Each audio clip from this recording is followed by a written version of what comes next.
This is a quick video to show you how to use the new SuperSearch in Supervertaler.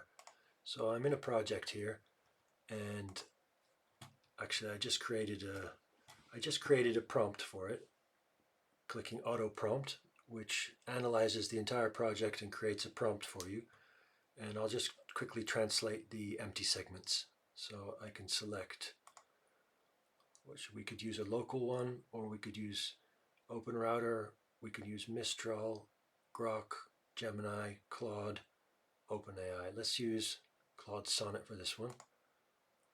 It will just quickly translate these using the API. And it should get the tags correctly as well. Yes, it did. So let's say so this is a project with multiple files. It has 3 files, but I only have this one open. And you could have, a project with 20 files, and you don't want to have to open them all. Sometimes you open them all together, but sometimes you don't want to. So let's say I want to search for the word.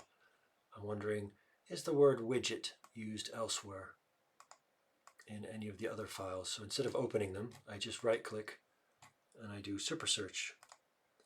That calls up the SuperSearch window, and it shows me in the document I'm translating. See, this is called A Brief History of Widgets. It appears as follows, and these ones, if you click on them, it shows you below the full source and target.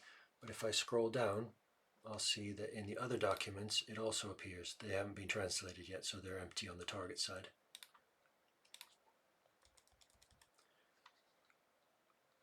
And yeah, this is very useful when you don't want to have to keep opening the files and you want to quickly see how something was translated or how something appears in the source. And actually you can even click the replace button and run find and replace operations, and they will be carried out across all of the files. So yeah, this is how SuperSearch works, and SuperSearch can be found in the View menu. So we've got Supervertaler Assistant, which is the Batch Operations tab, and very importantly, the Chat window. This is the prompt I actually created. Analyze the project, create the prompt. When I created the prompt, I right-clicked on it and said saved it as prompt, so it saved it. And you can chat about anything you want here. You can attach files, and you can also change the model here. So anyway, this is Supervertaler Assistant. SuperSearch is this one, and Term Lens is the terminology window up here.